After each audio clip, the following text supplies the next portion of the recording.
ఒక్క అరెస్టుతో ఐబొమ్మ రవికి ఇప్పుడు ఫ్యాన్ ఫాలోయింగ్ భారీగా పెరిగిపోయింది. అతను చేసింది చాలా పెద్ద నేరమే, కానీ సామాన్యులు మాత్రం జేజేలు కొడుతున్నారు.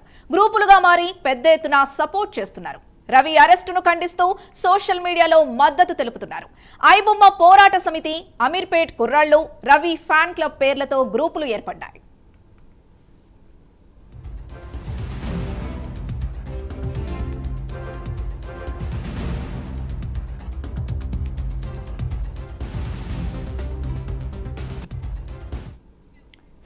సినిమాకు నిర్మాతలు అటు రేట్లు పెంచేస్తున్నారు. టికెట్ 250 ఉంటే పాప్కార్న్, కూల్ డ్రింక్ తో కలిపి 500కు పైమాటే. ఈ రేట్లు చూసి మధ్యతరగతి సామాన్యులు సినిమా హాల్ కు వెళ్లాలంటేనే భయపడుతున్నారు. సినిమా విడుదల సందర్భంలో రేట్లు పెంచేస్తూ ప్రభుత్వమే జీవోలు ఇస్తోంది.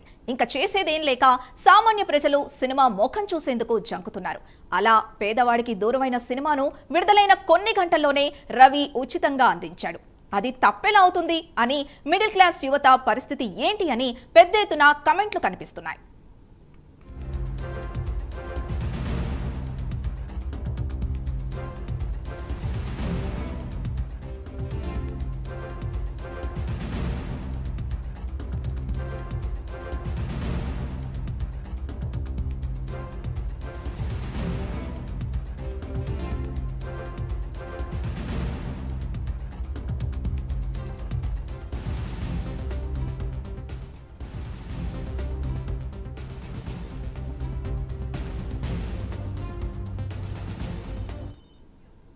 మరోవైపు టాలీవుడ్ సినిమాల పైరసీ అడ్డుకట్ట పోలీసులకు మరింత సవాల్గా మారింది.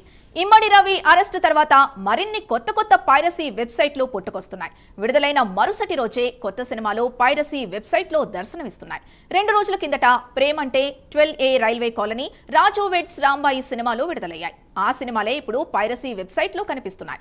థియేటర్లో కెమెరా ద్వారా రికార్డ్ చేసి వెబ్సైట్లో అప్లోడ్ చేసినట్లు సైబర్ క్రైమ్ పోలీసులు అనుమానం వ్యక్తం చేస్తున్నారు. ఇమ్మడి రవి అరెస్టుతో సినిమా పైరసీ ముఠాకు పోలీసులు హెచ్చరికలు జారీ చేసినా నిర్వాహకులు వాటిని బేఖాతరు చేస్తూ పైరసీ వెబ్సైట్లు తయారు చేసి వాటిల్లో కొత్త సినిమాల్ని పైరసీ చేస్తుండగా సంబంధిత పైరసీ వెబ్సైట్ల లిస్ట్ సోషల్ మీడియాలో వైరల్గా మారాయి.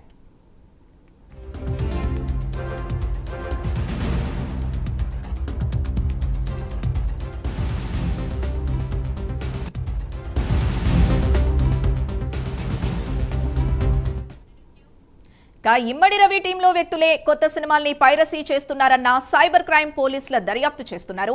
నిన్న మొన్నటి వరకు పైరసీ నడిపించేది ఒక్కరే అనుకున్నా ఇప్పుడు పదుల సంఖ్యలో వెబ్సైట్లు సోషల్ మీడియాలో చక్కర్లు కొట్టడంపై రవి వేర్వేరు దేశాల నుంచి పైరసీ దందా నడిపిస్తున్నారా అన్న అనుమానాలు వ్యక్తమవుతున్నాయి.